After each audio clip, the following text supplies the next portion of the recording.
The Americans tell lies. Each day our forces grow stronger. Each day we move closer to our goal of driving the infidel... What are they? Nothing. Carry on. Driving the infidels from our motherland. We are not afraid to... Are they subtitles? They are, aren't they? No. Well, what do I need subtitles for? Can't you understand what I'm saying? I studied English at the bloody American University in Cairo. Well, obviously I can understand what you're saying. Oh, but you see how they condescend to us with their subtitles. Oh, maybe it's teletext, for the hearing impaired. Teletext. No, a lot of TVs come with teletext nowadays. Wait, say something again. My friend has an 80 Hey, how come he doesn't need subtitles? Well, obviously he's comprehensible. No, I'm not. Look, if you... I speak perfect English. She sells seashells by the seashore. Peter Piper picked a peck of pickled peppers. Round the ragged rocks, the Oh! The situation remains as dangerous and volatile as ever here in northern Iraq. While the rebuilding continues... What? I can't understand you. Speak English. Where is your subtitles now? Oh, you think you're so good. Look at me. I don't need subtitles. Kerry Downs, Iraq. Shut up. Yes. Cyber, that is your cue, brother. That is the shining, Batman spotlight of the Bleeding Edge right there. Okay. I feel like you just jumped franchises. Yeah, are you allowed to say Batman on this podcast? We talk about it all the time with the Batman, so yeah, we jump franchises all the time. Anyways, so thank you for tuning in out there in live stream land, people. This is the MCU's Bleeding Edge. Hope you enjoyed that new music, which is very nicely done. The graphic, though, I'm not too thrilled with it, but hey, what it is, what it is. Anyways, so welcome to the podcast, people, the MCU Bleeding. Of course, I am Cyberneticshark, co-host along with Mr. Jeff Sloboda, TrueKnowledge. And, of course, we have a great evening planned for you guys tonight. We are going to be going over part 1 of Age of Ultron for you guys. So, yeah, so we're going to be doing about half segments. We're going to be doing around half of the film, and then we'll finish off with part 2 next week, talking about the Age of Ultron. We like to split up these, Avenger films a little bit because there's so much content to go over. We don't want to overwhelm you, and also we just want to make sure we get through everything and get all those little great, fine little pieces about these films. So I hope you guys enjoy. So we have with us tonight, of course, returning from the under depths of the wonderful Hell universe, Mr. Lord Deathman. Great to have you, sir. Thanks for having me, Cyber. Great to be here. Awesome. Great to have you. We have also returning with us Miss Marie here, who is has been on before and is a MCU watcher and is a great person to have on panel. Welcome, Marie. Thank you. We also have, for the first time I'm meeting, I think this is also his first time on the Bleeding Edge, is Mr. Myke from the Writing the Right podcast. Welcome, Myke. Thank you for joining us tonight. Oh, thanks for having me. Oh, you didn't know? Me and Myke are buddies. Awesome. And of course, my other co-host over there, Mr. Jeff, TrueKnowledge Sabota. You know him. Baby, he's over there. I'm getting after it. He's after it, people. Yeah. I'm fucking feeling the energy, baby. Yep. Yeah. All right. So we're going to start off tonight, of course, watching the trailers for Age of Ultron. But before we do that, Mr. Jeff wanted to basically show you the Moon Knight trailer. Oh, we got to. And, because it is an upcoming Disney Plus series. So we're going to watch that for you guys, and then we'll give a little snippet on what we saw. So, Mr. Jeff, take it away. And Lord Deathman, dude, have you ever decided to try to sell your weight loss package you got going on with the whole skeletal fucking deal? Dude, you could make a killing, bro. You be straight. Okay, I'm not ready to franchise it just yet, Jeff. Oh, okay. let me play that. Let me play that Moon Knight trailer. DD Mega Doo-Doo. I'm sorry. Oh, geez, technical difficulties. I'm sorry. Hello, and welcome to Staying Awake. I have a sleeping disorder. I can't tell the difference between my waking life and dreams. Hello, and welcome to Staying Awake.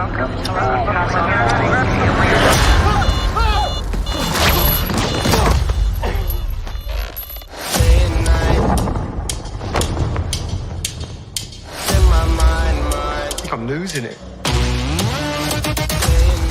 Real catch you are. You're bloody useless. Stevie. Stephen. I can't tell the difference between life and dreams. Thank you. Lost the contact lens. Hope you find it. Thanks.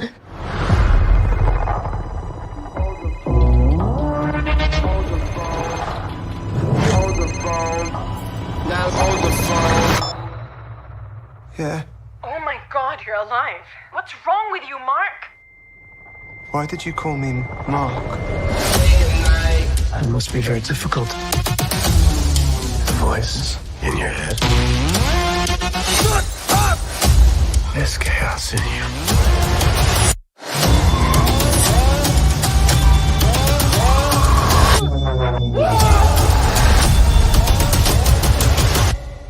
Embrace the chaos.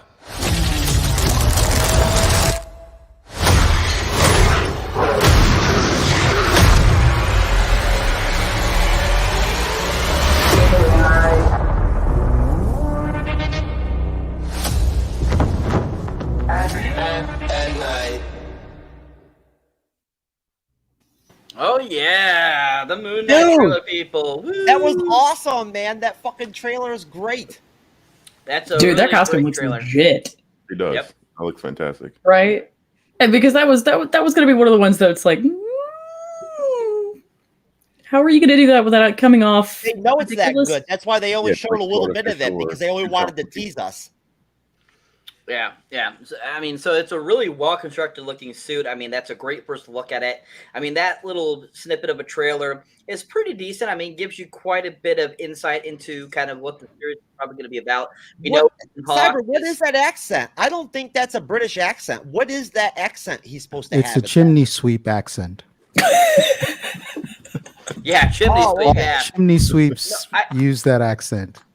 Well, isn't All over the world. the character of Mark, Moon Knight's character, isn't he from like the Middle East area or where the Moon God is from? Isn't he like supposed to be like either Middle Eastern or somewhere in that He's area? actually Jewish. Jewish? And I'm not, there's no irony or sarcasm there. Yeah, He is Jewish and he does worship an Egyptian god. So, Yeah, so make I was of about to that say, what there's you a, will.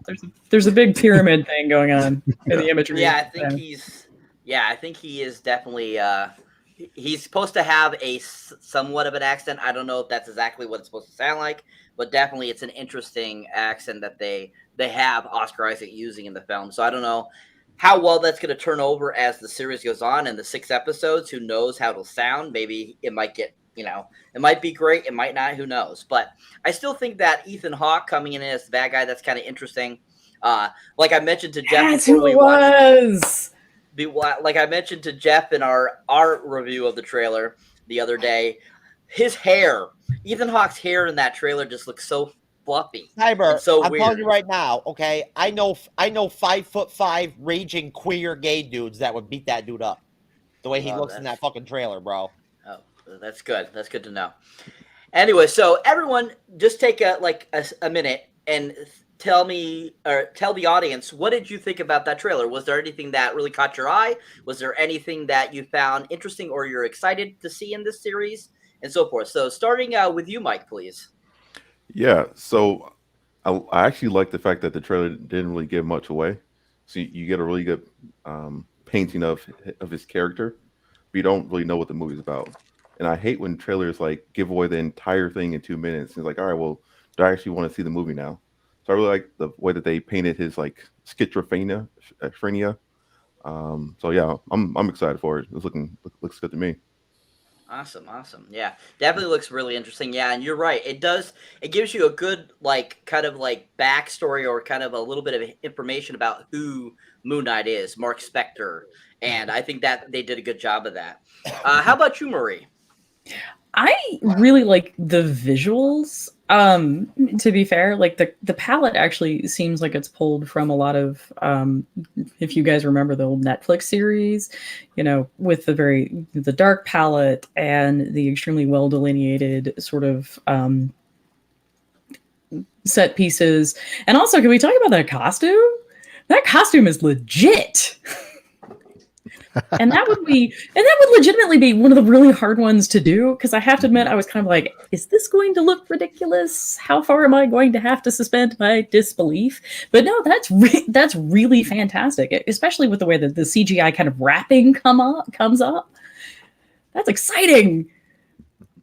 I definitely would have to agree there. Yeah, I think the CG in that scene that they do show was pretty flawless. It looked really natural. It looked like it was something just growing out of him. I thought they did a really good job there. So it'll be interesting to see how that plays through the actual series itself too, as well, and how dynamically and visual it is too, as well, because the palettes of it, the color palettes of the show, look really fun too. I really like that look of what they brought to it so far. So yeah, I definitely agree there.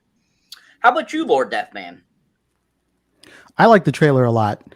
I think, if you've spent any amount of time reading Marvel comic books, you've probably gone through a brief Moon Knight phase trying to figure that guy out.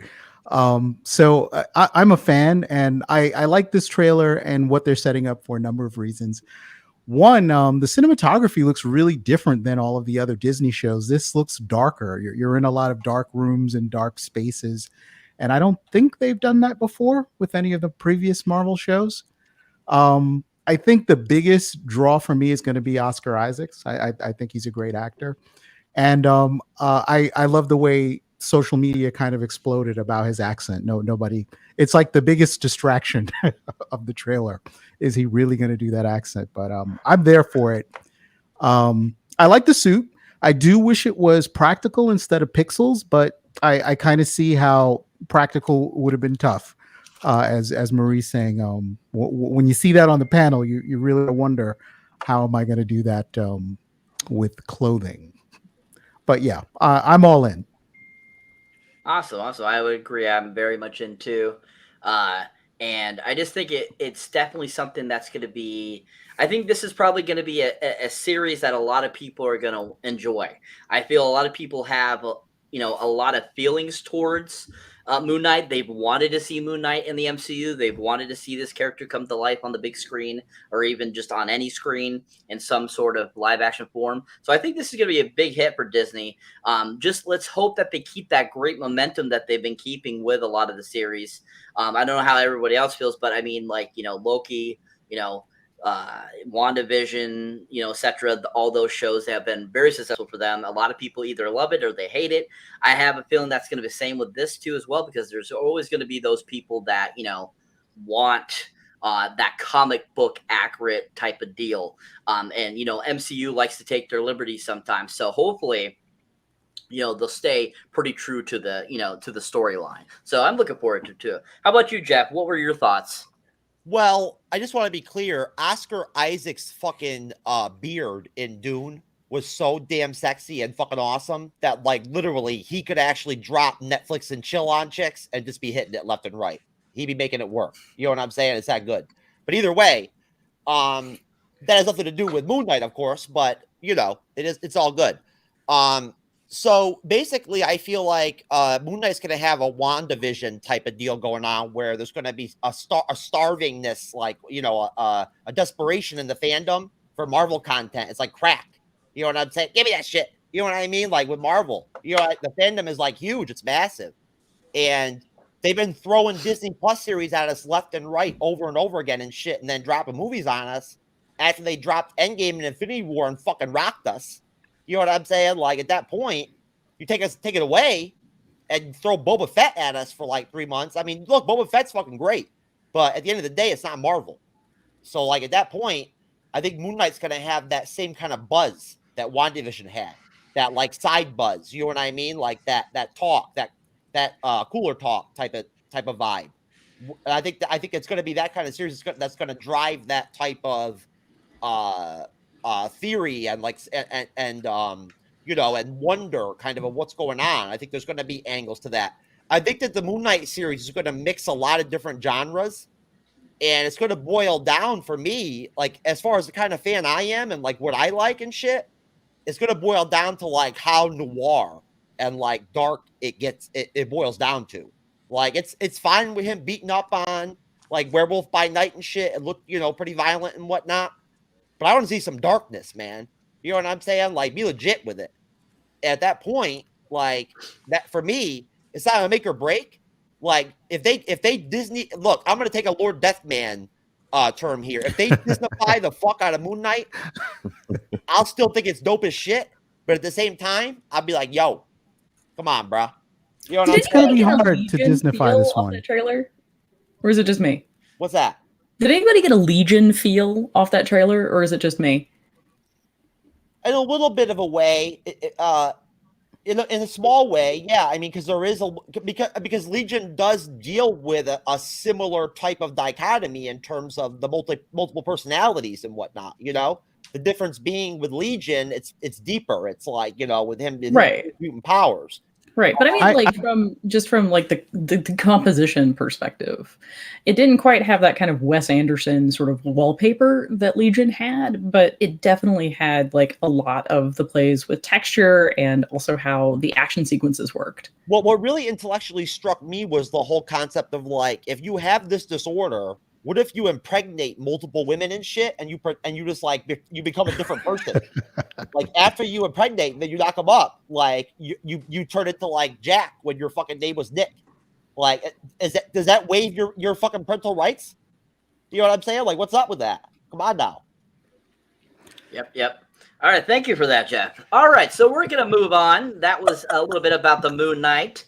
And next up is, of course, our part 1 of Age of Ultron review, people. So we're going to start off by showing the awesome trailers. There was 3 of the trailers, so we're going to be showing those. We're going to talk a little bit about that and then get right into the meat of this film. So, Jeff, if you got those ready, sir, wave it away. Shout out to Jeff, too. Shout out to Jeff in the comment section. Shout out to Bit Era Gaming. Costume did look awesome. Yes, it did. Jeff agrees 6 episodes is a very short time for an origin story. It is very short. That's actually a really good point. 6 episodes is short. No, Matt Malkovich is never going to do an accent, and God knows I don't want to see him do it ever. I just want to put this out there right now. One actual like legitimate thing I'm going to say: Moon Knight might be a show that might be so damn good they might have to give it a 2nd season. They might have to. I mean, I'm sure they're already lined up for multiple seasons, the Disney way. No, because if he becomes super popular, they'll want to save him for the films.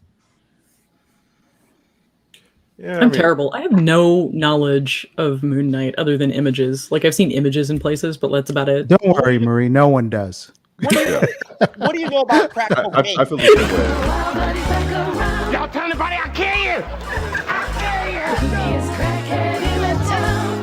Peanut butter and crack snake. He kicked his habit back in the joint. Now he's got that coins. He's finally home. He's Tyrone.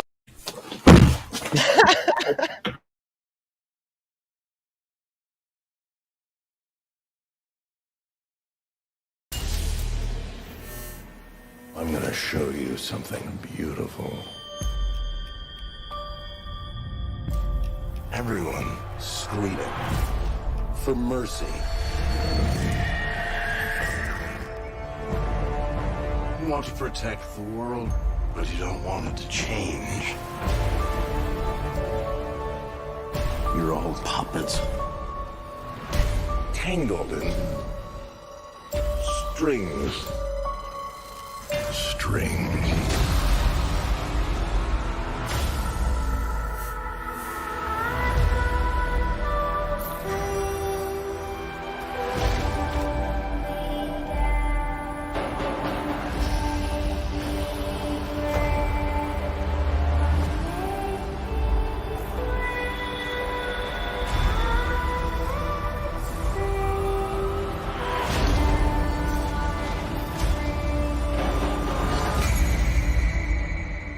It's the end. The end of the path I started us on. Nothing lasts forever.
I'm trying. I'm working on it.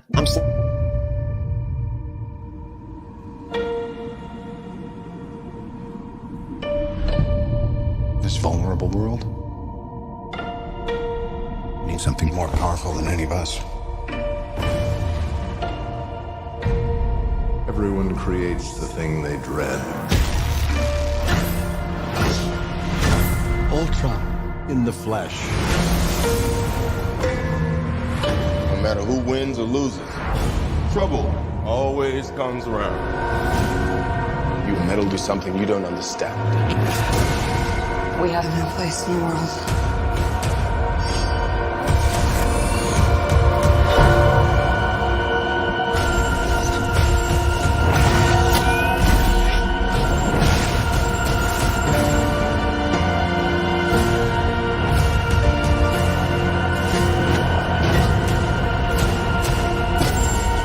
I'm gonna tear you apart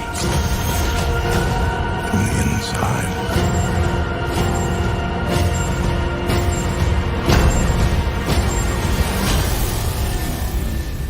Oh boy.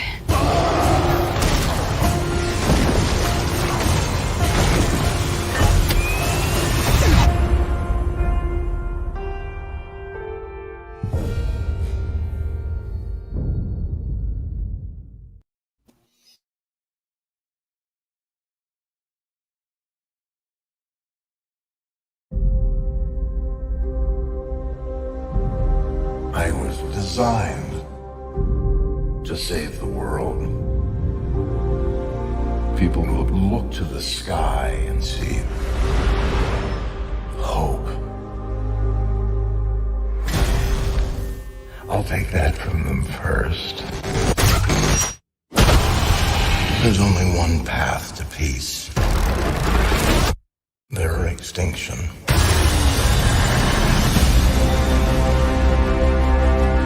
Tried to create a suit of armor around the world. But I created something terrible. Artificial intelligence. It's called the Ultron program. I'm sick of watching people pay for our mistakes. Isn't why we fight so we can end the fight and go home? Well, you amazingly failed.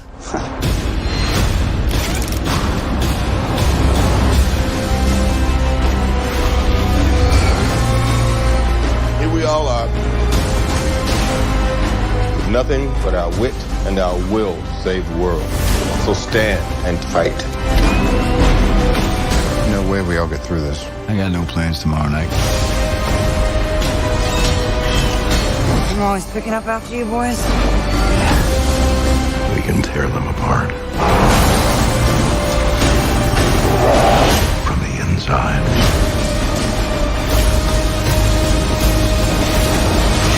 That's the best you can do! You had to ask.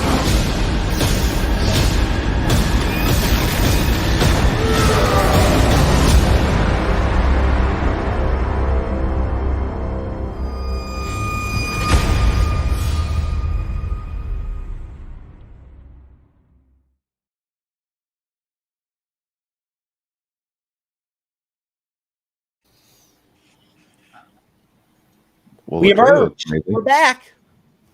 Okay. All right. So that was the trailers, people. Thank you for watching. Anyway, so why am I echoing? Hold on.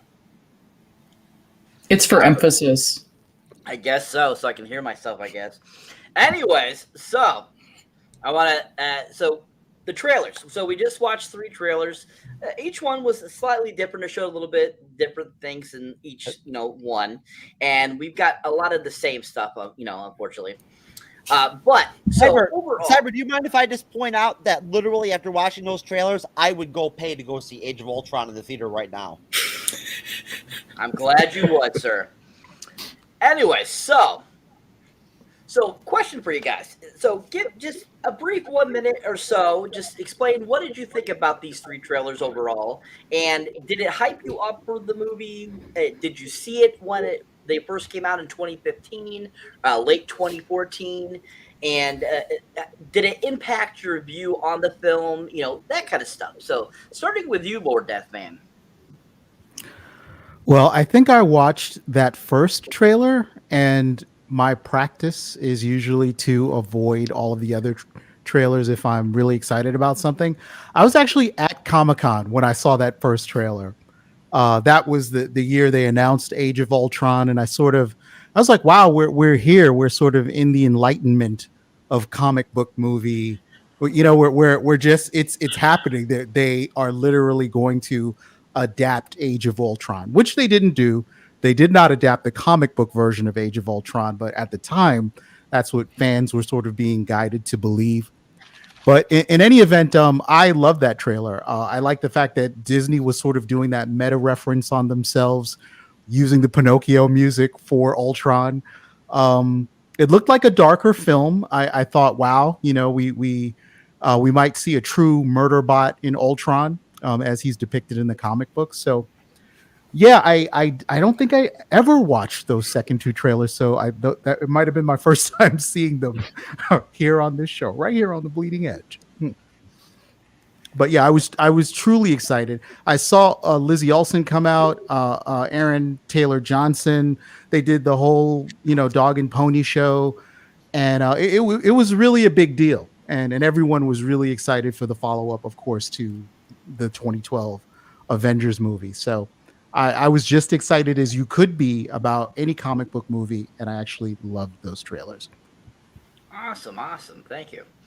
How about you, Marie?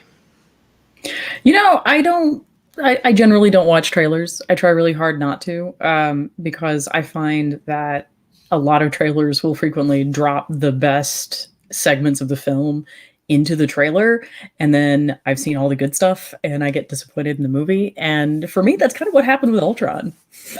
I was like, if I had seen those trailers, I would have been like so much more.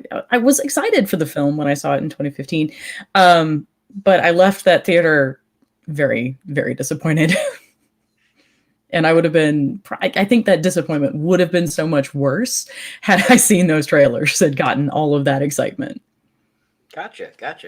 I mean, some people, that's how it is for them. It's a very understandable. So thank you for that. How about you, Myke? So I remember seeing the first one. I don't remember seeing the third one, so I don't think I knew Vision was in it prior to seeing the movie. Those three trailers would make me want to see the movie. And then you see the movie and it's like, oh, this is completely different from the tone of the trailers is 100% different from the movie. Like you can see like in the Marvel movie, you can see like where Marvel's is in full control. And then like when Disney starts to take over and they start kind of like throwing in the jokes. I'm not trying to get into the movie too much, but the tone was completely different from the movie. And that's what disappointed me the most in the movie. I'm also a DC guy, but I do know like the major stories from Marvel. And I knew the story of Ultron. So I was hyped for that because as a DC fanboy, knowing like where the movie's going to go, because you know that that Marvel story, then it doesn't go that way. Because if I remember correctly, I think Ant-Man was the next movie. So like all right, well, Ultron is connected to Ant-Man, so I'm kind of like anticipating Ant-Man to get leaked into that Ultron movie, and it didn't happen. So, but yeah, the trailers themselves, fantastic. I would definitely go see the movie and then be disappointed all over again. Awesome. My friend, you are with me. Awesome. Yeah, I would agree. Yes, the tone of the trailers is very different than the tone of the film. The trailers make it seem like it was going to be very much more action-packed, more comedy, more. It wasn't going to be as dark as it was, and then the actual film itself is very dark. So yeah, I can totally I see that feeling. I can see that different. What the trailers represented versus what the movie was. I can totally see that, and I agree. How about you, Jeff? Yeah, I mean, definitely. Look, every single one of those trailers is almost as good as having sex, essentially. You know what I'm saying? Like it's close. You know what I mean? It's a give and take kind of thing. I mean, I don't want to say it's equal or whatever, but But basically, yeah, I mean, they're dope ass trailers. I love watching the reaction videos to this day of people from back then saying back then with Age of Ultron, because it has been that long ago since it came out. Watching people react to it, they're like fucking on crack. They're like, fucking running, yelling and shit, jumping and shit and everything. Seeing the Hulkbuster and everything and screaming, like I love it, man. It makes me excited, and I'm telling you right now, like, I'm fucking deader in my soul than fucking Lord Deathman is on like the 7th day of hell, So I mean, shit. At the end of the day, those were some good ass trailers, and I don't care what anybody says about the trailers or about Age of Ultron or about any part of the damn movie or whatever. It's fucking good. I love it, no matter what. And I'm still gonna be like, nope, still love it, no matter what y'all say, you haters. It's all good. Right on. I love it. It's like Hey, the Age of Ultron is like home for me. You know what I'm saying? It's like, it's home.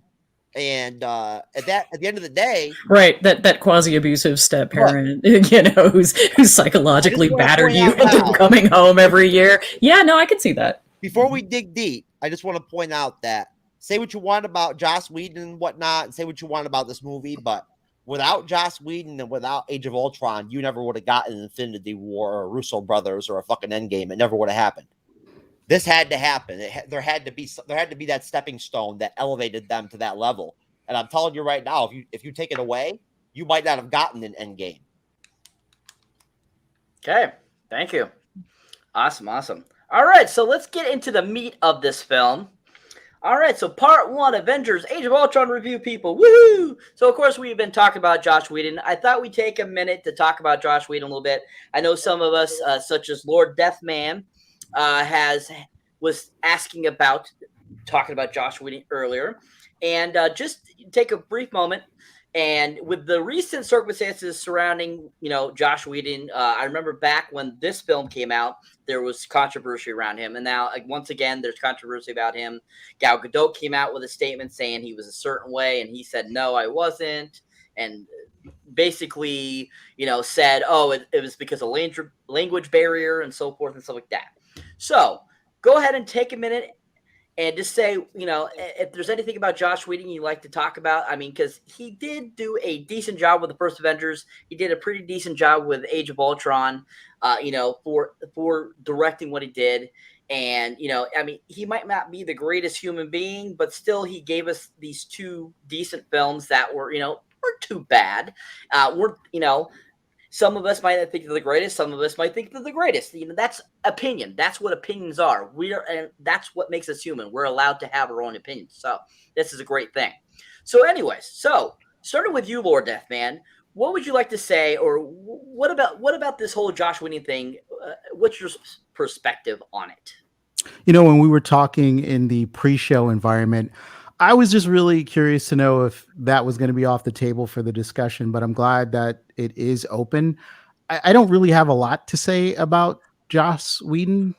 If ever there was anyone who was the victim of his own ongoing bit, it would be him. I think again, if you troll the fandoms, eventually you kind of become enamored of him, either in the comic books or what he's doing with Buffy. He was all over the landscape and very manic. And to hear all of these quasi tragic stories about his treatment of people on sets and women and people of color, none of it really surprised me. I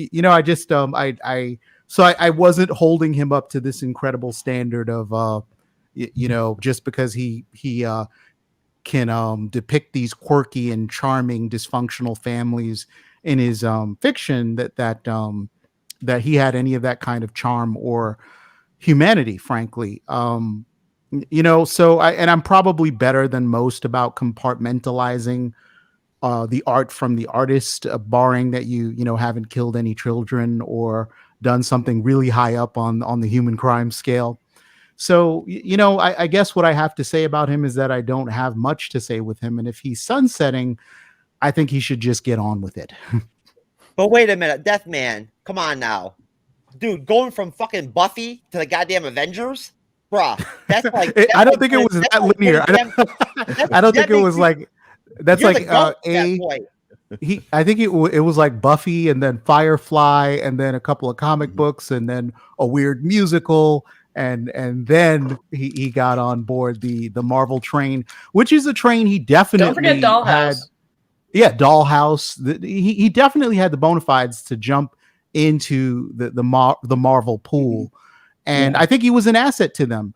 I look at Age of Ultron briefly. I look at that as it's a mission statement, whereas Avengers was this broad action film that was really executed well. Age of Ultron pushes further and starts putting the landmarks for the world building. So if you're a Marvel nerd, it's like to hear the name Wakanda in a film, you're like, oh my God, good things are coming, right? To hear about Sokovia, to do all of that stuff. You're in love letter territory. If not him penning a one to you as a fan, he was in the margins. He was writing some notes for us hardcore Marvel fans. Very true, very true. All right, so Marie, do you have any thoughts on Josh Whedon? Like Lord Deathman, I was not particularly surprised when all of this started coming out because, there had been this really ugly through line thematically with a lot of the female characters that he portrayed. I mean, even in Buffy, there's such a tremendous amount of abuse that is kind of like Game of Thrones unnecessarily heaped on Buffy, that it doesn't actually serve anything other than to add emphasis. So that was really not, I mean, it wasn't a terrible shock. And certainly with what he does in Age of Ultron, with that very, that it comes out of nowhere, right? The whole discussion about fertility between Black Widow and the Hulk, right? And interestingly enough, like she starts equating fertility with, and infertility with being monstrous. And that's such a strange thing for a quote unquote feminist director, feminist scriptwriter to put into the film, So it was just like, my dude, what are you doing? Also, I mean, we're talking about a man who literally threw the word quim into, a PG-13 movie as well, which is kind of deeply offensive if you have a background in medieval literature, which weirdly enough I do. Because, everybody had to have a random minor in college. Very interesting. Thanks for sharing that. Yeah, that works. All right. So, yeah, thank you. Anyways, how about you, Myke? Well, I hate him because of what he did to Justice League. Yes. Like if you watch the Josh Whedon cut, so the first issue is DC grabbing Josh Whedon when you had Zack Snyder. Like those guys don't mesh at all with how they make the movies. So you knew it was going to be bad. But I was like, all right, the movie was mostly done by Zack Snyder. It can't be too bad. And then you watch it and it's just random comedy thrown in. The character development is horrible. Wonder Woman is deeply sexualized. Like every frame, Gal Gadot's butt is in it. Right. Like there's literally like the film opens with an upskirt shot, and I remember sitting in the theater and thinking to myself, "Wow, Whedon, you have out sexist the man who made Sucker Punch." I think it would be a bigger power, like woman power, independent like thing if they actually had a real crotch shot, like some straight vagina. You know what I'm saying? Like this. No. I mean, we're just going to set that aside. Sharon Stone did that, and look at where her career is. Something that worked out too well for her. Well, yeah, I would dig it. But yeah, going off of like how Wonder Woman was, and how it was like strong female characters, but like it was still shot, not like they were men, but like the shot like focused on like the action shot, not on making sure like you get their boobs in the shot as well. Then you jump to Justice League, and it's like, oh, okay, so she's just a prop. That's what she's here for. And then you watch the Zack Snyder 4-hour cut, and it's like, oh, so this is the glorious movie that it could have been, and you put this out and you essentially killed the DCU. It's like, yeah, so I hate him with a passion. Hey, but Mike. Oh, and Ray Fisher. What he did to Ray Fisher. The Snyder Cut, right, Mike? I mean, shit, we could have got nothing. Yes, but that was because of the fans. It wasn't because of. It was like, I think because Josh Whedon destroyed the movie so much that people knew that Zack Snyder couldn't have done something this horrible. Joss Whedon is like softcore porn, and the Russo brothers, when they do Marvel movies, is like hitting it raw, baby. I mean, I would accept that analogy. Quick non sequitur. You feel right? You with me on that? But you know, guys, I want to put something out there respectfully. You know, and I know that there's a lot of feelings in the room here about Josh Whedon. Anyone who changes their name to Joss, be wary. That being said, though, you know, how much of this is on us, you know, for electing him king of all fandoms for a long stretch of time. I remember going to his sort of Private Idaho website and seeing all of the acolytes there who were, you know, there was no in with that group unless you were in. Very similar to Warren Ellis or anybody who sort of built up a cult of personality around them and then turned out to be, you know, a heel. But that being said, I think if you go back and retrospectively watch some of this stuff, this stuff wasn't new. What you were seeing in Justice League in terms of how Wonder Woman was portrayed, this wasn't new. There was a consistent pattern here. I mean, did we all grow up and just suddenly find out it was evil, or were we giving him a pass all that time? And if so, how culpable in this are we? You know. I think so. First off, when Warren Ellis turned out to be a heel, no one was surprised because that was literally part of the persona for Warren Ellis. Right. But with Joss, Buffy was really one of the first times that we saw, you know, these theoretically like strong female characters. And so like he ends up getting a pass because he moved into a vacuum. And as part of that vacuum, he's able to create this cult of personality. And, you know, cults are cults for a reason.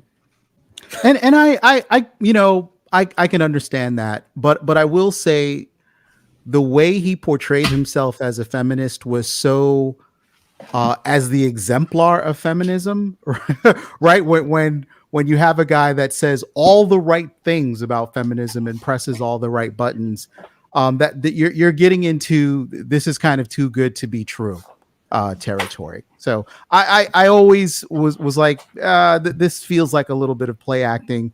There's probably not the same thing going on behind the scenes. Well, Deathman, just real quick, when it boils down to it, you can be a male feminist or whatever, but at the end of the day, if you're not even touching pussy, like, you don't know shit about women. You know what I'm saying? So at that point, like, you know what I'm saying? Like, male feminists could just go, like, hang out with Joss.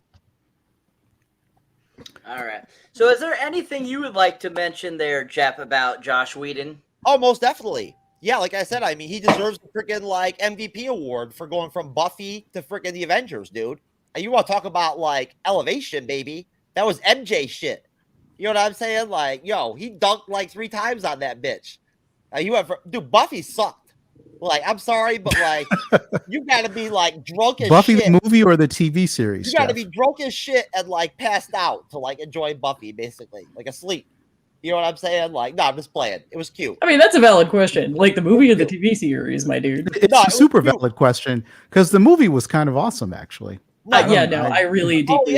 It was. I'm not gonna lie. Movie. It's in all of its terrible glory, including Paul Rubin's death scene. Yeah. I don't want to bash Buffy. Buffy was okay for like that time. Buffy was all right. It wasn't horrible or anything. You know, it wasn't terrible.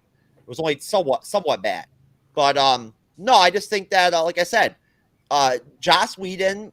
I mean, hey, look, Age of Ultron is not just a link in the fence. It's not just a stepping stone that got us to like Civil War and then got us to, you know, Infinity War and Endgame and everything. It has its own individual appeal. You know what I'm saying? And you know, say what you want about the different parts of it, as to whether they come together the right way or if it fits and the story and this and that. But I think that, like, honestly, Ultron was great. Like, James Spader was great as Ultron, and I think Joss Whedon did a pretty decent job with Age of Ultron. Like, maybe, I don't know, maybe they could have done some things differently, but at the end of the day, no matter what you say about Joss Whedon, he fucking handled his business with the Avengers. It's that simple. Like, he killed it. We're going to have to get into this because I really, really want to hear how Jeff is going to explain to me that there are aspects of this film that are okay. There are. Yep. So anyway, so thank you for that, Jeff. So moving on, just want to throw a shout out to Arch from the Podcast Champions in the comment section. Thank you for commenting, Arch. Appreciate your comments there. Just talking about BVS along with other DC projects killed the DCU. The Schneider Cut was going to save it. Yeah, I know. We all know that the Schneider Cut wasn't going to save the DCU, but we do know that we did get our fan service finally. We finally got that film that we were looking for when it was supposed to come out in 2017. And, we finally got to see what Snyder's vision was, and that's what made it so great. And I really feel that this is going to be a big opportunity for the DCU to improve, to see what they can do with this. I mean, with the success of Aquaman, the success of Shazam so far, in the DCU now, these two film series are probably what's going to start taking it and bringing it back to where it should be. So thankfully, hopefully, the Flash Warner Brothers is not going to be able to carry it. Hopefully they'll be able to extend it and get it, back to a somewhat reasonable scale. It's never going to top Marvel. We know that. It's never going to, because Disney has the monopoly to be able to make these things like they do. So we know that they're never going to be, but still we can get it back up to par. I feel they're going in the right direction. Warner Brothers, they don't make the best decisions, but hopefully maybe they'll get somebody in there that will make the right decisions. You never know. You can't say Mike's never, face. ever. That's where I am. Mike's face. Mike's face and head gesture. And believe me, man, I know what it's like to be in a fandom where the IP holders are just scumbags. Really are. Yeah. Like the DC animated movies are like fantastic. Like, I really can't think of, well, let's not say that, but all of them, or most of them, are really great compared to the live action movies. And I don't understand. Very much so.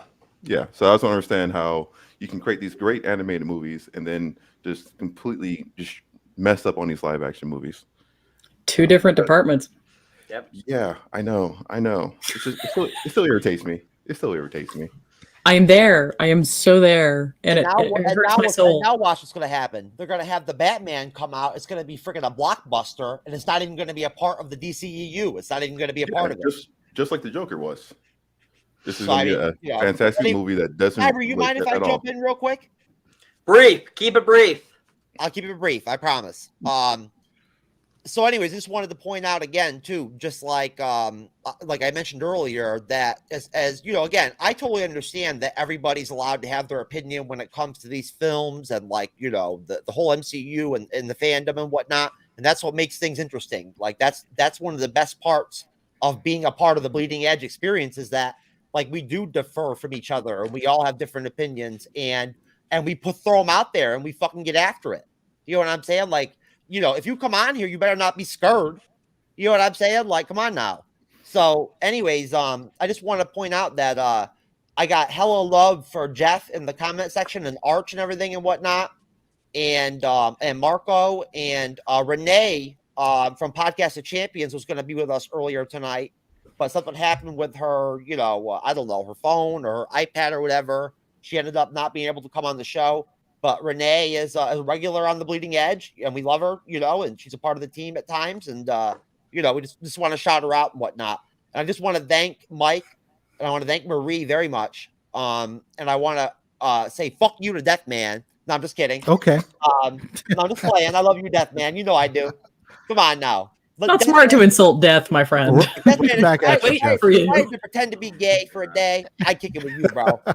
You know what I'm saying? Because I'd be like, you know what? Let me get in that skull, baby. No, but I'm just playing.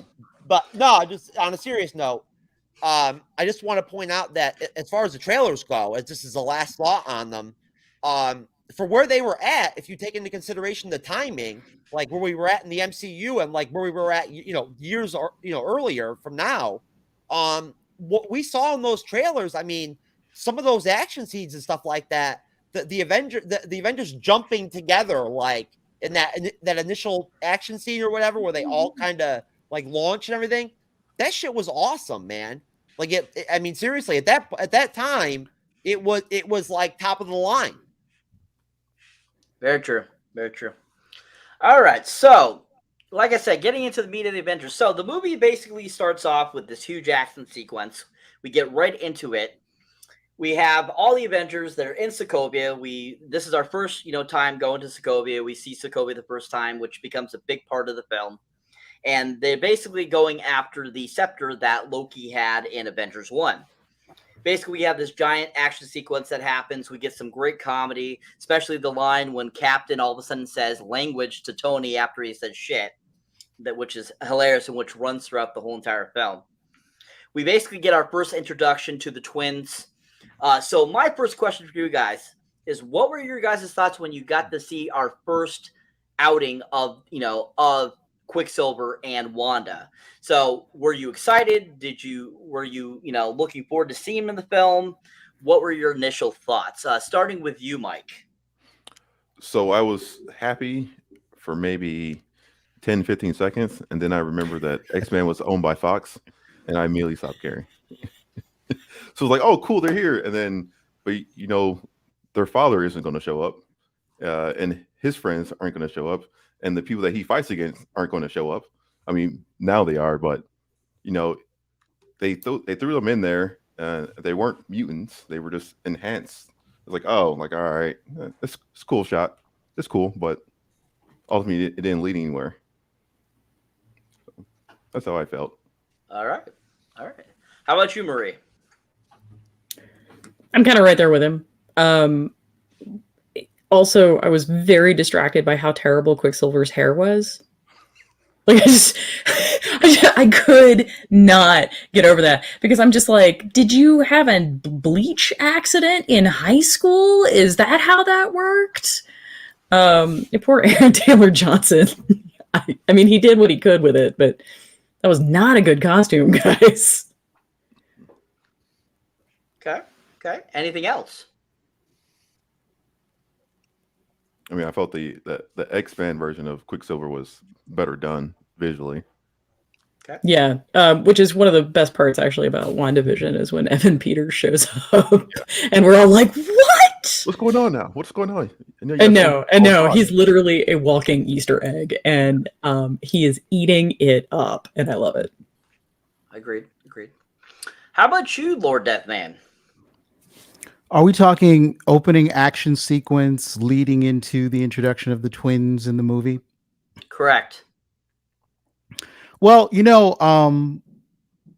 I hadn't seen the Avengers in a couple of years on screen, and I think my reaction to the first Avengers film, which was so positive, I think that I could have watched that opening sequence with them just reading the telephone book and just to be back sort of with those characters that I really enjoyed in that first film. So I was probably looking at it through some rose-tinted fandom goggles there. But I make no apologies for that. I stand for Marvel. I would bleed my own blood to keep the red in the logo. No disrespect to our distinguished panelists, Myke, and you, Cyber, who I know are big DC fans, but I'm just that way for Marvel. So understand.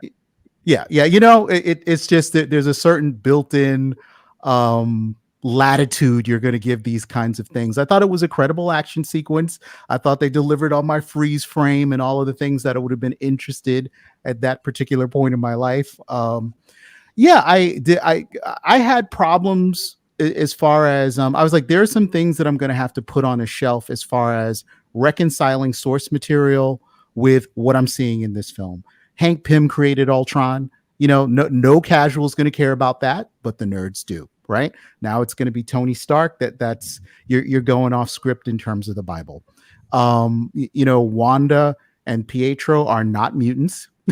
You're going off script. So I'm like, how is Whedon gonna sort of make this credible and make it sustainable moving forward with the rest of the movies and stories that obviously these characters are meant to be a part of. For where we were with the IP at that time, how fractured it was across all of the multiple corporate entities controlling Marvel, and this is something DC fans have never had to worry about. You know, I hear DC fans crying about Warner Brothers and how they're being mistreated and how all these IPs, but you got to remember these guys were DC fans were eating so well before the resurgence of Marvel, Academy Award winning films, iconic superhero, Superman, you know, all, and Marvel was getting dumped on, you know, Swamp Thing movies, or rather Man Thing movies, and you know, the Blade, right? Like if a Marvel fan wanted to flex, it would be, oh man, but did you see Blade? That's a ghetto classic. You know, we were not doing well as a fandom, and it was understood in fandom land that DC dominated until Marvel turned that conversation around. So forgive me if I can't manage to muster as many tears as I could over the current situation with the DC and Warner Brothers, but being a Marvel fan and watching Age of Ultron just sort of spelled out the ascendancy of the brand. I mean, finally, we're getting credible films about Marvel properties. They are linked together in an ongoing story. So yeah, was I watching this with soft eyes? Sure. But I was having a great time. So I wasn't looking at anybody's wig. I wasn't, you know, worried about whether the term, I wasn't seriously worried about, you know, mutants or whether Hank Pym was going to show up. It was at the back of my mind, and I wondered about those things. But I had a glorious time with the opening of Age of Ultron, to sum up. Thank you. Awesome. Yeah, I would agree. And finally, you, Jeffrey, what were your thoughts on seeing Wanda and Quicksilver for the first time?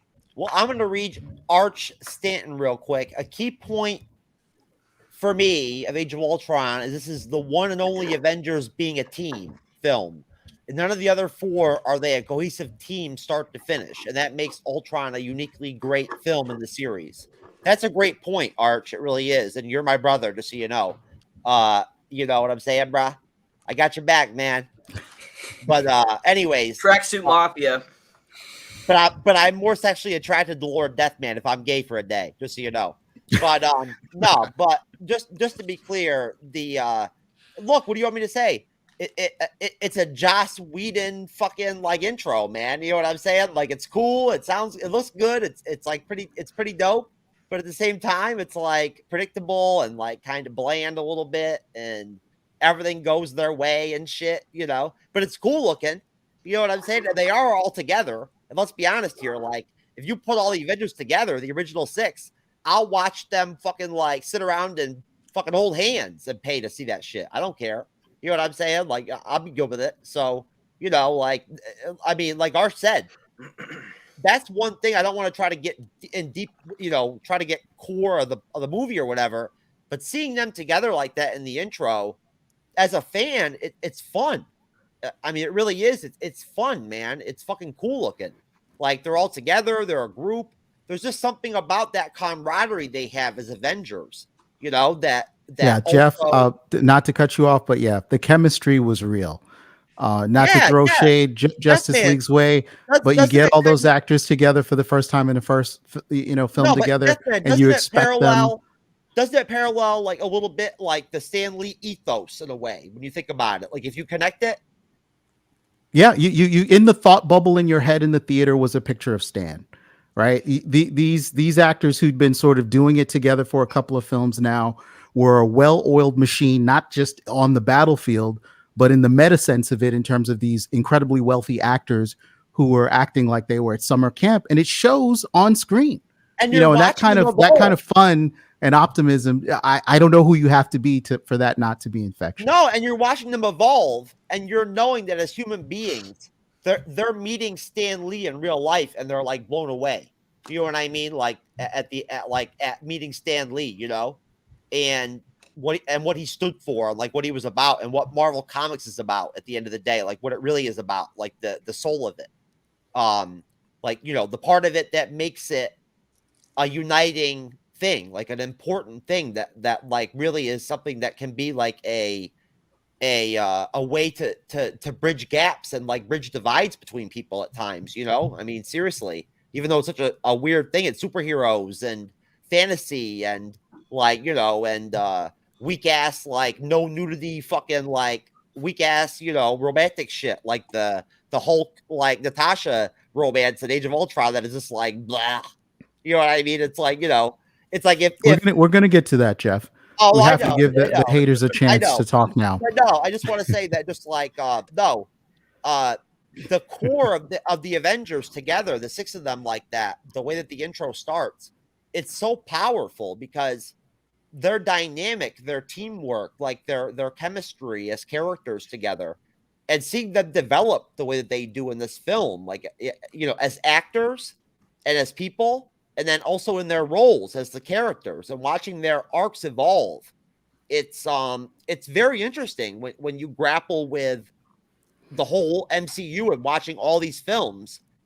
It's amazing to see these moments where, you know, like these awesome, like really awesome actors and actresses were figuring out how to be Thor, you know, and like I think that like the intro of that movie just kind of demonstrates in a way or signifies in a way kind of the evolution of these characters from Avengers to Ultron to Infinity War to Endgame. Very true. Very true. So moving on. Just as an aside, Marco, I really need you to stop living in my head rent free. Like you're gonna have to start paying very soon. Like judging by the comments going on. That's Marco for you. Anyway, so moving on. So this is also our first time that we see the new, basically like almost new security that Tony has created, the Iron Legion. This is the first time seeing that. It's kind of a glimpse into the future if you think about it. This movie is filled with Easter eggs to future event films, which I totally didn't realize until like for the 3,000th time I've watched this. This time, I actually noticed all the Easter eggs for once in my life, and I thought this was interesting how many little bits and pieces of things that people said in this film that were written dialogue that were definitely things that were future to come. There's a lot of Endgame references, a lot of Infinity War references, things that you just don't really think about unless you're really paying attention, which I found that very interesting. But the Iron Legion, I thought was interesting that this is kind of a predecessor to Ultron, kind of, in my opinion, and showing how we're going to eventually get another robot into this film and that we're going to see something about that. So I thought that was kind of interesting. So then we go and basically after the fight in Sokovia is done, they've got the scepter. Tony has his, kind of his mental breakdown moment. He sees, kind of his future because Wanda basically encrypts him basically to have these visions. They ended up going back to the Avengers headquarters, which this is the first time seeing the new Avengers headquarters since, Avengers 1 when it used to be up in Tony's skyscraper. So we get to see the actual inside of this place. It's really immaculate. It's really awesome looking. They're going to have a giant party there and stuff like that. And basically that's when Tony and, Banner decide that they're going to start looking into making this Ultron character. So we have quite a few different scenes. People are talking to each other. We have all this kind of stuff going on. We see them kind of get ready for the party. And then all of a sudden the party happens. And then during the party is when out of nowhere, after the algorithms are running and Jarvis is working and stuff like that, is all of a sudden Ultron becomes aware. So my next question for you guys is what were your thoughts when all of a sudden Ultron just popped up like that, just as a, as this unit, this voice, basically, James Spader doing the voice. What was your thoughts of this type of like kind of introduction to Ultron? Were you guys, do you think it serviced the fandom? Do you think that this was a good introduction? Do you think that they approached this well? What were your thoughts on that? So starting with you, Myke. So if you go based off the trailers, I liked and like that energy that the trailers gave off. I loved how Ultron was introduced. It was like a darkness kind of just swept into the party. So I personally loved it, but when it's kind of thrown in around like a bunch of jokes, like you have to like focus on just that, because you look at like before and after, like it kind of gets watered down or it kind of gets neutered afterwards, especially after watching the movie a few times. It doesn't like pop as much as it does in the theaters. Very true. Very true. Very true. Very true.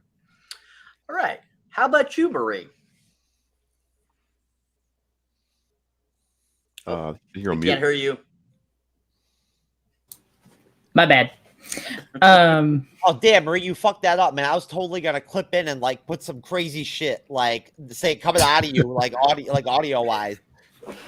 Saved I know. by the bell. I hit that button too fast. I was gonna hook you up. And the world has been cheated of a bit. I know. Oh shit, you were about to be a legend. I agree with Myke. I think there are sequences in Ultron that really do need to be seen in a theater to have the same impact. Just on a small screen, Ultron's emergence just doesn't quite hit the same way it did the first time. There's a lot I like about the party sequences and how it fits together. There is that wonderful sort of Whedon rhythm. And as far as James Spader goes, I was really enthusiastic to see or hear James Spader, especially coming. Marco, stop. I've got to get something out. But I found myself sort of flashing to Blacklist because there are definitely some sequences where Spader's just phoning it in some cases. Okay. Mm-hmm. Nice. I haven't seen that show. I have seen previews for it. I've heard great things about it, so definitely I'll have to check it out now and see the similarities there. But yeah, definitely Spader's voice is so awesome. It's so awesome. Jeff, your thoughts on the intro to Ultron, sir? I think that again, I don't think that it's like a cop out or like gaslighting to say, oh, because it was like back in whatever 2013 or whatever the fuck it was, like they did the best they could with what they had or some shit. I'm not even going to try to play that card at all. I think that they had a vision with the villain. They did a great job with it. It was a great choice to go with Ultron. It was a great choice to get fucking Spader involved, and he sounded great from start to finish. And he was effective as a villain. And I think that I'm not gonna cry because I'm saying that Ultron is undervalued as a villain in the MCU or something like that, and he should be ranked way up high or whatever or some shit. I'm not trying to go there, but the dialogue, the atmosphere, the vibe you get from Ultron, like right off the bat when he first comes out and the first couple sentences that he speaks and whatnot and everything, it just it's authentic to me. It's quality. It's good. It's menacing. And it's cool to see the Avengers vulnerable. Some of them are very human, like Tony without the Iron Man suit. He's human. So at that point, for me, I mean, I like Ultron better when he's not half beat up and tore up and everything and whatnot. I like him better when he's all, big and tough looking and whatnot. But, I think that that it was a good choice to go with Ultron, and it sets an interesting tone at that point in the film where things are at with the party and everything and whatnot and that whole vibe. And again, I just don't know, I think they're trying to push some kind of anti-sex deal or something with some of these MCU films because Bruce Banner just gets handed chances to hit it with Nat and whatnot, with Black Widow. And he's always whatever, or I'll, just says some stupid shit that he's out or whatever. I mean, come on now. I mean, when the Black Widow throws it at you, you don't turn it down or whatever. You don't, you know what I'm saying? You don't say no or whatever. That's all I'm saying. I mean, I don't know, come on now. Thank you. Oh, Black Widow looked hot as hell in this movie too. Scarlett Johansson did. She looked bomb. All right. Thank you. Anyway, so Deathman, your thoughts, sir, on the introduction to Ultron. And before you go on, I just want to make a mention of the awesome Stan Lee cameo that happens in that scene too as well. Super hilarious you, when he's sir. talking to Thor and he's like, "Oh, you don't want to try this, sir?" And he's like, "Just give it to me, I'll try it." And then all of a sudden shows them walking him out, which is really awesome. So I think that's a great Stan Lee cameo. I think it's one of his best. I mean, all his cameos are the best, but it's just a great cameo, and it's just a great one to talk about too as well. And your thoughts, Lord Deathman?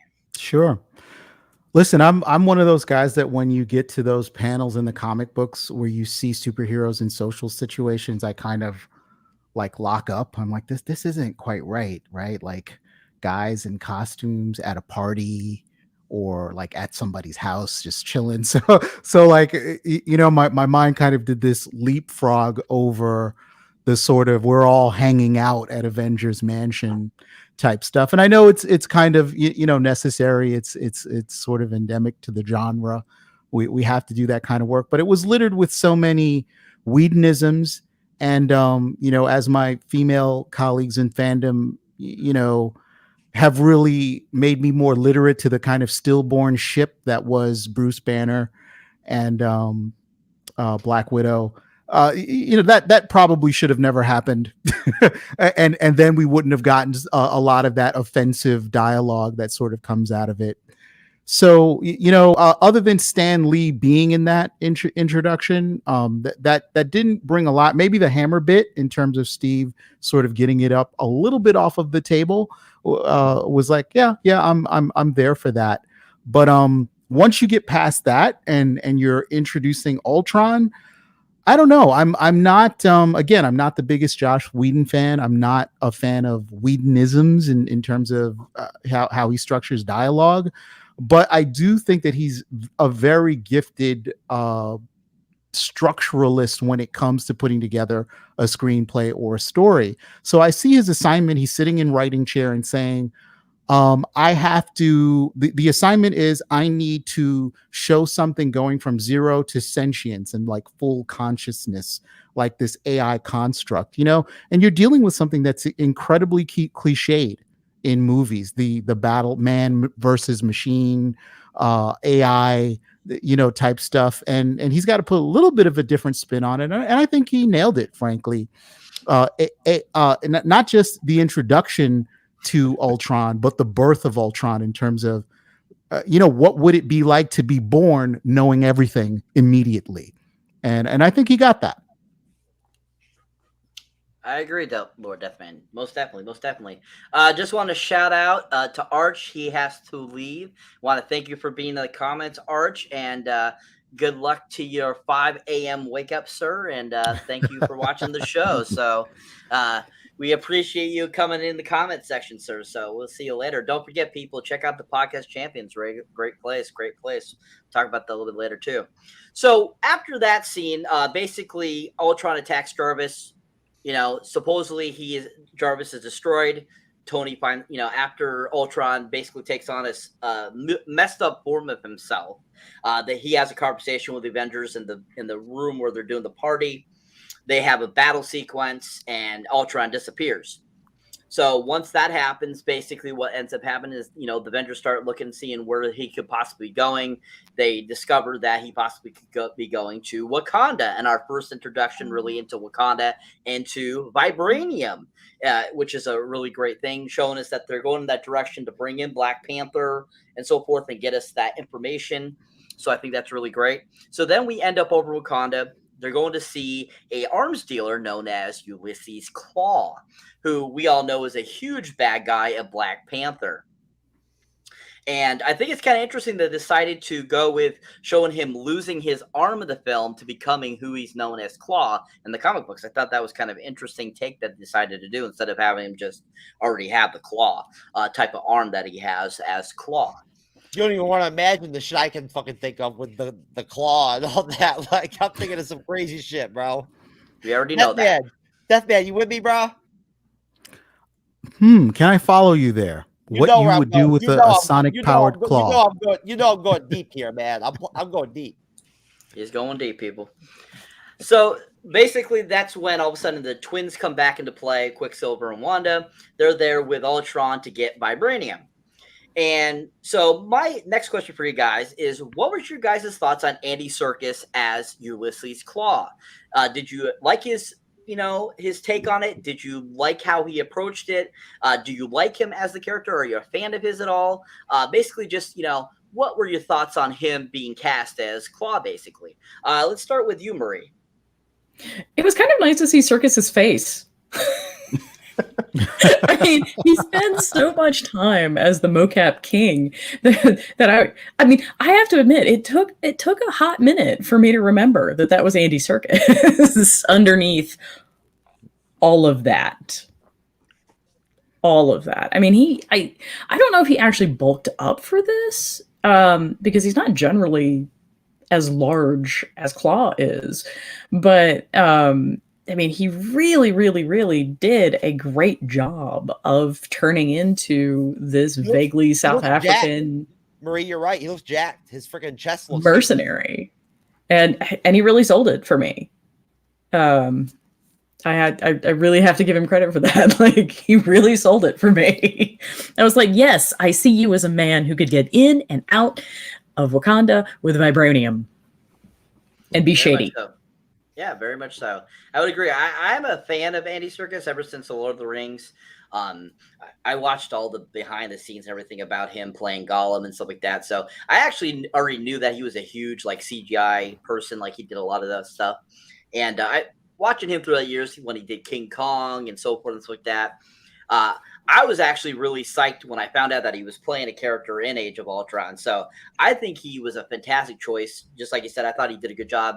Yeah, normally I don't recognize him being that physically buff. I think he definitely probably got into shape for the role, because he's not really a heavy set guy or anything. Usually he's still pretty, thin. But he definitely must have bulked up for the role, most definitely, I think. But he looked really good. I thought he looked the part very well, and I thought he did a good job. How about you, Myke? What is your thoughts on Andy Serkis? Yeah, so it's weird because I love his characters, but I always forget it's him because most of the time it's CGI, right? So when I saw him pop up, I was like, oh, this guy is doing a great job of acting this character, but I didn't recognize him until the credits roll. I was like, oh, that's the guy from Planet of the Apes. That's the guy from Lord of the Rings. He did a great job. I enjoyed him. I'm glad he was in Black Panther. And as Marie said, he seemed like a arms dealer that could sneak in and out of the most technology advanced country in the world. He just had that vibe about him. Most definitely. How about you, Jeff? What are your thoughts on Andy Serkis? I mean, like I said, he looks very strapping, but yeah. I mean, hey, great secondary character. Looks cool, sounds cool, talks cool. I mean, hey, he's got the package, baby. Like, he's getting after it. But yeah, I mean, he's good. I don't know. I mean, he directed Venom 2, so I don't know if he was tripping on acid or something, why he was directing it or something, or what happened or whatever. But I mean, hey, we're all allowed to make a mistake here and there. No spoilers. I haven't seen it yet. That's okay. It sucks. So, I mean, me, Marie. Well, that's a resounding recommendation. Marie, look, you and I might be ideologically opposite, but at the end of the day, I relate to you enough to where if I hate it, you'll hate it. You know what I'm saying? So there you go. But no, I mean, honestly, Claw is almost as cool as fucking Deathman, basically. But he's not quite there. He's getting there. He's almost getting to Myke level, but he's not quite there. But no. I think so. I appreciate that. Can I keep on expanding? Can I talk about the fight after and everything, or where we at? We're not there yet. Dude. I was trying to drink some more. My momentum was charging there. I was going to the Super Saiyan mode and shit there for a minute. Well, I don't want you going to Super Saiyan mode, thank you. Not on my show, on my watch, sir. Thank you very much. Anyways, Lord Deathman, your thoughts on Andy Serkis, please. Well, Serkis just strikes me as that consummate actor, right? That you could give him any job and it's going to be about the acting. It's like, you want me to play a trash can? Well, all right then. The show must go on. So I'm as much of a stan of Andy Serkis as anybody is, and I think his Claw was fantastic, but not just the performance there, but his actual existence, right? So again, for those of us who've really done the crate diving and read the stuff, we're like, okay, that's Claw. I mean, there's no way you can't progress from Claw to Black Panther. We're talking about vibranium, so the universe is opening up in this film, and I think that's what Age of Ultron really gets right. It's that laser pointer for the kittens who read all the floppies when they were kids. But just to backtrack for a second, the one thing I want to say that we did kind of leapfrog over is Whedon really knows his stuff, and that you cannot take away from him in terms of him reading the actual comic books. When you first see Ultron take his first physical form as one of the sort of destroyed droids, the Sentinels that Tony has built, that's Ultron 1. And if you read the comics, Ultron is an iterative being. You go from Ultron 1 to Ultron 2, 3, 4, and all the way up the ladders with him learning more as an AI. And basically the gag is you can't beat him with the same trick twice. So I was like, oh wow, okay, we're gonna see like him sort of get into better armors, better shell, and the consciousness of Ultron is just completely divorced from any physical form. That just happens to be incidental. So I was pleased with what Whedon's breadth of knowledge in terms of taking that on. So I don't know if I can ask questions on it, but how do you feel about him getting to his, I guess, final form in the movie?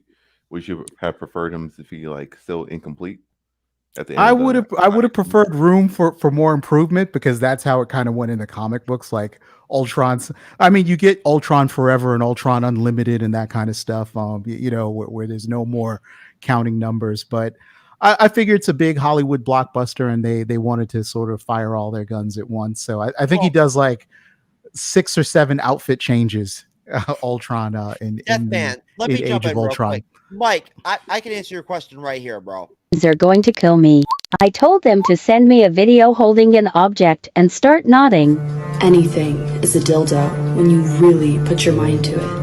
There's no such thing as too large or too sharp. Every time you stop to question yourself, I want you to tell yourself, I can, and I will.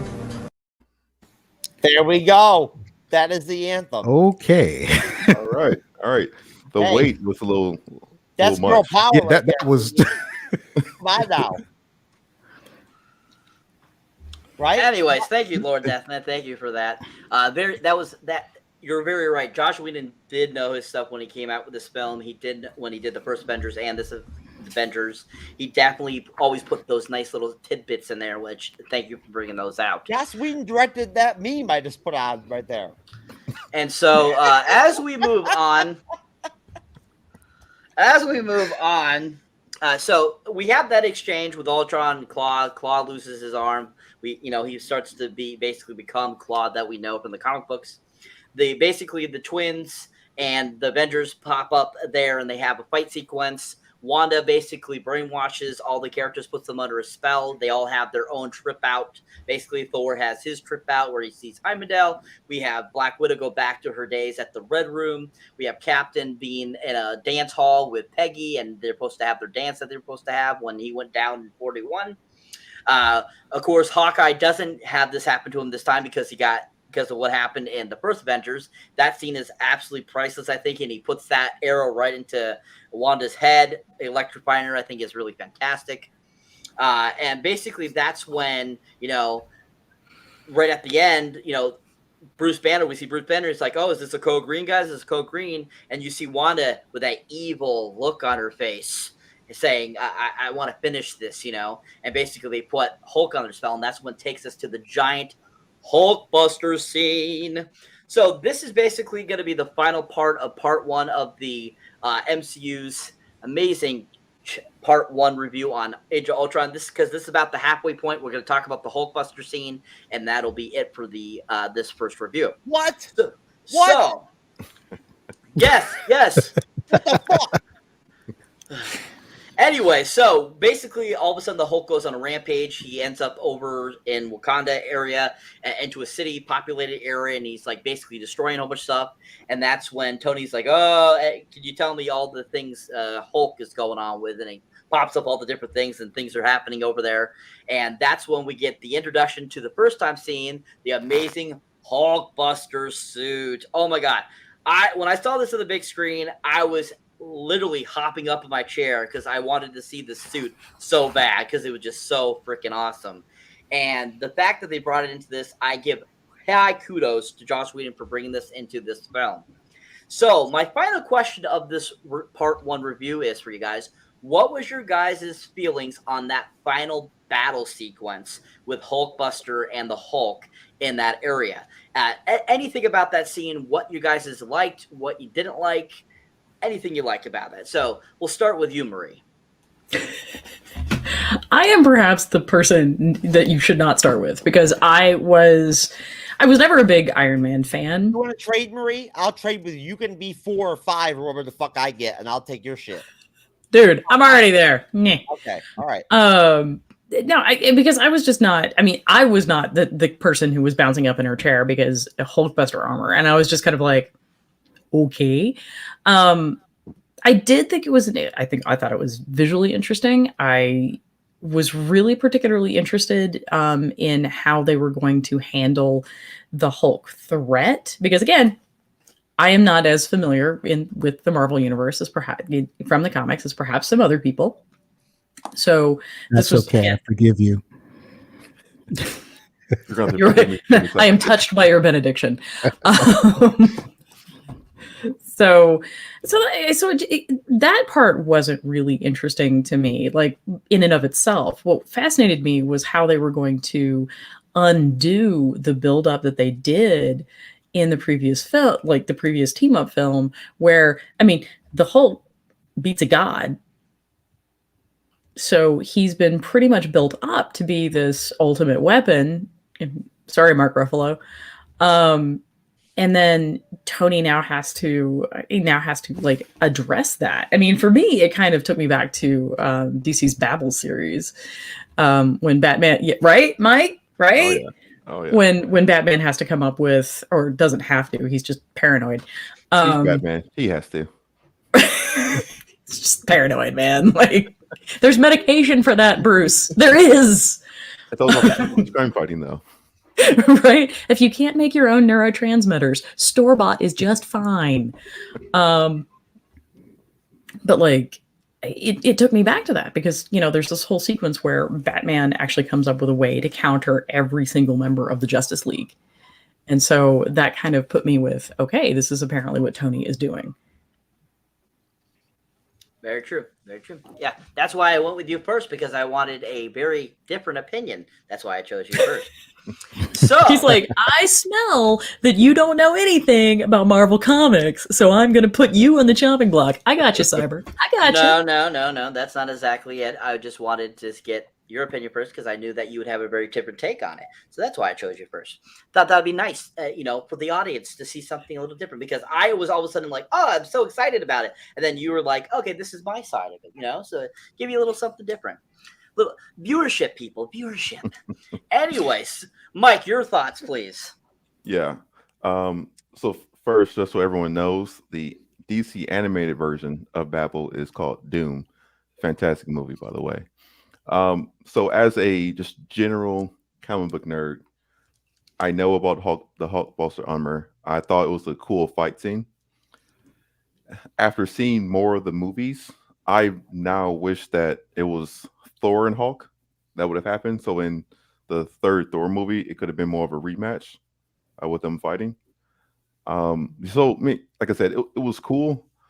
I guess what bugs me is like the power scaling in the MCU. It seemed very off compared to the first movie. So like he I'm always angry and just takes out that giant monster thing in one punch, and then now Tony can take him out. It seemed kind of weird to me. So like I love the fight scene. It was amazing. I would have wished Hulk would have went against the god Thor and not just a human in a cool suit. especially because that's before the vibranium suit that upgrades. So it's just a regular, I guess I'm assuming, titanium suit. So I felt like Hulk is too strong to be knocked out by that. It's like going to the Batman v Superman, when once the kryptonite wears off and Batman's punching Superman and it's not even phasing him. That's like the equivalent level it should have been at in the Age of Ultron. So cool, but I guess the movie physics don't make any sense after thinking about it. Interesting. Very, very good points. Thank you for that. Jeff, your thoughts, please. Well, I want to just connect or like riff off of Myke. It's unfortunate. This was one of the last really like fucking awesome Hulk fight scenes we got like in the MCU. I mean, really, when you think about it, this was one of the real big ones that we got before we kind of got like the like half Hulk bullshit or whatever in Infinity War, where Bruce Banner like had fucking premature ejaculation or whatever and like couldn't become Hulk or whatever. Oh man. Thinking about Joss Whedon, to tell you the truth, like the Joss Whedon vibe that I get from him almost thinks me about my days of premature ejaculation, just to be clear. But anyways, as far as the Hulkbuster armor goes and the Hulk, that shit's freaking awesome, dude. What do you want me to say? Like, hey, I'm an intellectual, but I'm also fucking into like really cool shit. And I mean, again, you watch the trailers and like you watch the trailer reactions and see people's reactions to seeing the Hulkbuster going against Hulk. It makes people fucking go crazy. Like, I mean, the Hulk is awesome. Like seriously, I mean, I think that people sometimes maybe don't consider the value of the Hulk to the Avengers, like what he is, like what he represents in terms of his impact, like his popularity, like his whole shit, his whole game that he brings to the table. I mean, and again, hats off to Mark Ruffalo for doing such a great job after Edward Norton fucking couldn't handle his business and whatnot and decided that he didn't like getting paid for fucking 10 years and he'd go just play with himself or whatever. I don't know what happened to him, but it's all good. Good job, Edward. Good decision. But no, it was a great scene. It really was. It was awesome that it was Tony in that scene. I mean, come on now. He's Iron Man, man. He's Tony Stark. Like, I mean, he's the most popular character in the fandom even now. I don't know if anybody will ever surpass him. But I will tell you this. This is outside of the lines a little bit. And you know what? And this could be scary that me saying that, but this is outside of the lines of the Age of Ultron. But anybody out there who thinks and like bets against Marvel Studios and thinks they're done and they can't beat Endgame, they can't beat Infinity War or whatever, it's over or some shit, they are fucking stupid as hell, man. I'm telling you right now. We've heard that kind of hubris before in a fandom. I would put money down. That right shall now. Remain nameless. Bro, Kevin Feige could fucking tie a hand behind his back. Play with I feel like it's himself. been pretty clear. Dude, Kevin Feige could go to sleep and bang out nasty movies, bro. He's got it. You know what I'm saying? So I'm just saying, like, I doubt very strongly that he saved all his darts and and saved all his arrows and whatnot, and his quiver's empty. I mean, you know what I'm saying? There's plenty of really dope shit coming out with Marvel, but they like this to make us wait. So they're letting it build.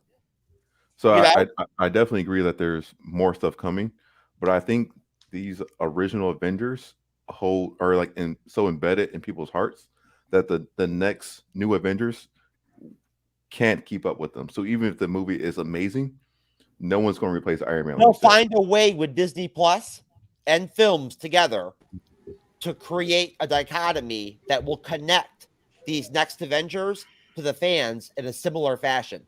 I don't know, man. I am so stoked about the next Doctor Strange film. Like, I can't even contain myself. Like, I am very, very excited. Myke, what are you gonna say, Myke? Like I was saying, like I'm very excited. Like, so Doctor Strange, I'm very excited for the movie. I love the last Spider-Man movie, but I don't know, as characters, can they hold the same weight as Tony It depends on the situation. What Tony you give them to work with. I agree with you, Mike. Actually, I agree might play with that you. later. I might play that later. Mike, it boils down to the story. What they give them to work with in terms of a goal, a enemy, like a united, reason to. All right. So from the phase 3 and phase 4, who's at Iron Man level right now in your mind? Nobody. And that's my point. My point is you can have. And it's a very good one. Fantastic stories, but like the characters themselves, I think the only one that's up there is Spider-Man. I'll go with White Vision only because he has no penis. But neither does Colored Vision, so we can't discriminate.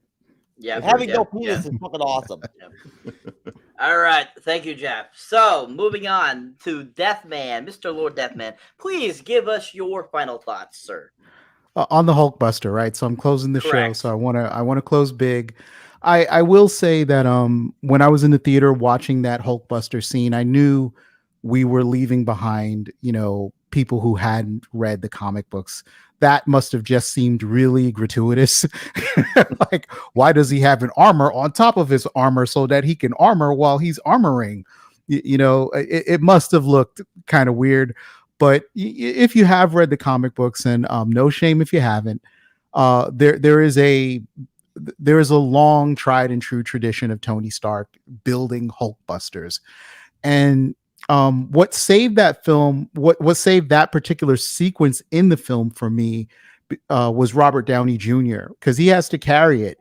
You have a mindless Hulk, so he's not really acting against someone in that scene, but he sounds like he's terrified like throughout the whole sequence, and he's just so frantic and manic about getting his next set of countermeasures before the Hulk can recover. Joss Whedon structurally captures the dynamics of the personalities of these two characters and really, makes that action sequence somewhat character driven and a whole lot of fun. So, Age of Ultron is the middle child, right? It's the one that everyone throws shade on. It's the one that, it's easy to dunk on Age of Ultron. And I'm realizing that I've matured, right? Like I won't fascistly defend it regardless. But I will say that as far as comic book lovers, they really took us all the way with Age of Ultron, and I am left some folks behind. What was that? His brother?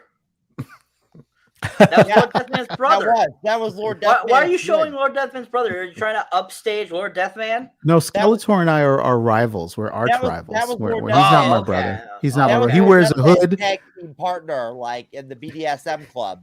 I mean, well done. You're taking on Mark Hamill now. Yes, you are, Lord Deathman. Skeletor and I are arch rivals. Sometimes maybe good, sometimes maybe shit. Yes. Anyway, so thank you, Lord Deathman, for that. That was very eloquent, sir. Very eloquent. All right, so fans and out there in the amazing streaming world, we want to thank you for watching this review, part 1 of Avengers Age of Ultron. We want to throw props to all of our amazing panel tonight, Lord Deathman, Marie, and Mike. All of them you can find on their residual podcast. You can find Podcast Champions on the amazing SakarFreeform.net with Mr. Lord Deathman. You can find Mr. Mike on Writing the Right with his co-host Jeff, I believe is your Jeff's the other sidekick's name, who unfortunately wasn't able to come on tonight. And then, of course, if you like a Star Trek series show, Trekker's Delight, which is an awesome podcast about everything Star Trek, you can find Miss Marie on there sometimes when she guest hosts on there. And then, of course, Jeff, you have some final words, sir. Oh well, if you check out the Trekker's Delight when I'm on with Deathman, that shit will be some serious shit. I'm just letting you know right now. Anyways, Trekker's Delight is dope. I had a good time over there, and they're good people. And you know what? This whole fucking panel is good people, because that's what we do with the Bleeding Edge. Like, you can say what you want, but like, you know what? Like, these are all genuine good people here. Like, getting after it tonight, talking some shit. I second that wholeheartedly. That's Jeff. right. You know what I'm saying? It's been great At to the be end on of the day, panel with Mike and Maria and Marie, Cyber. I appreciate that. Mad respect, hon. Appreciate you coming on and doing your thing, man. you know. And Mike, like, yo, good job, bro. Good to kick it with you, man. Thank you. I hope to have you on soon. Oh yeah, man. Listen, I'll take my Xanax before I come on your show. So I'll, calm down, and I won't drink alcohol and smoke shit during the show. You know, of course, I'll abstain. You know, but no, seriously, you guys are great. And listen, at the end of the day, shout out to Cyberneticshark, fucking dope ass moderator, man. Fucking does his shit efficiently, professionally, handles his business. No matter how many guests or shit or whatever's on the panel or whatever, just handles his business consistently. And you know what? I mean, shit. I'm not gonna cry over Cyber or whatever. He's my boy, but this dude handles his fucking business. So I just want to put it out there, like, you know, I'm no joke. If you fuck with me, I'll slap you. You know what I'm saying? I'll fuck you up. But like Cyber, he straightens me out. You know what I'm saying? Like, I'm worried about. I mean, he tells me what to do. So you know. At that point, no, but seriously, I love you guys. Lord Deathman, you're my brother. Marie, again, hon, thanks for coming on. I hope you had a great time. I really do. I told you before the show, this show was going to be hot. It always is. Well, hey, on the bleeding edge, we don't play. You're not dinging him for the Huns. You're just going to let those. Come on now. I'm just going to let that slide. I got a migraine starting, so yeah. I'm LGBT friendly, motherfucker. All right. I'm just going to let that. You forgot the Q and the plus and all Dude, that. I'm good with every group. As long as I there can hit some shit once in a while. As long as I can hit something here and there, I'm good. And like I said before, you can find me and Jeff on several of the multi-platform places, TikTok, Twitter, anywhere you can think of. You can find him under TrueKnowledge on a few of his things. We got the MCU's Bleeding Edge OnlyFans coming out soon. That I'm not aware of, but okay. And we want to thank you all. Yes. I'm gonna be Mike's going to be your first subscriber. I'm going to be the GM, Mike. All right. Yeah, we'll be taking pictures of Avengers and I guess undressing. I don't know. Who knows with him? He likes to do some weird shit.